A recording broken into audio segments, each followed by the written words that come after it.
तू बांध जेब में हमारा नहीं छौके पैसा नहीं छौके पैसा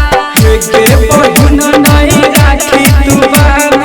जेब में हमारा नहीं छौके पैसा नहीं छौके पैसा सुना हो भैया चाहिए ना पैसा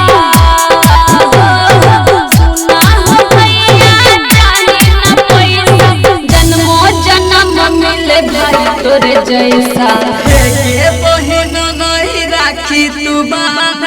जेब में हमारा नहीं छौके पैसा नहीं छौके पैसा के बहिन नहीं राखी तू बांध जेब में हमारा नहीं छौके पैसा नहीं छौके पैसा डीजे गुड्डूराज धूम रिकॉर्डिंग स्टूडियो राजा सोनवर्षा थाना चौक लखनपुर महेश पटेल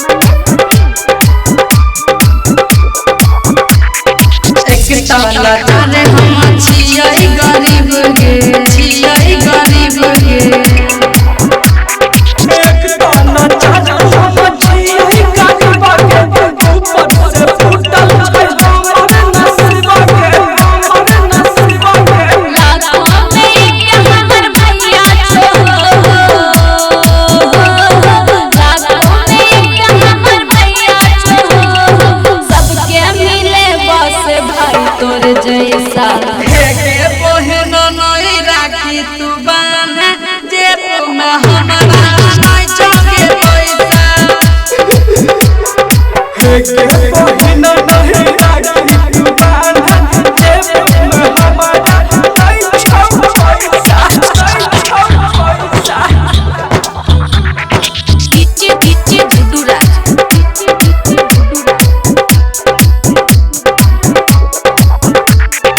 लखनपुर महेश पटेल लीडर होई के कोनो नहीं चाहिए ठिकाना नहीं चाहिए ठिकाना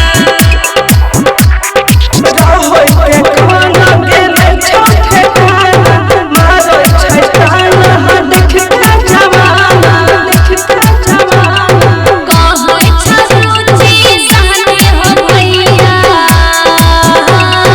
कहो छरुचि सहनी हो भैया जन्मो जन्म मिले भाई तोरे जैसा बहिन नहीं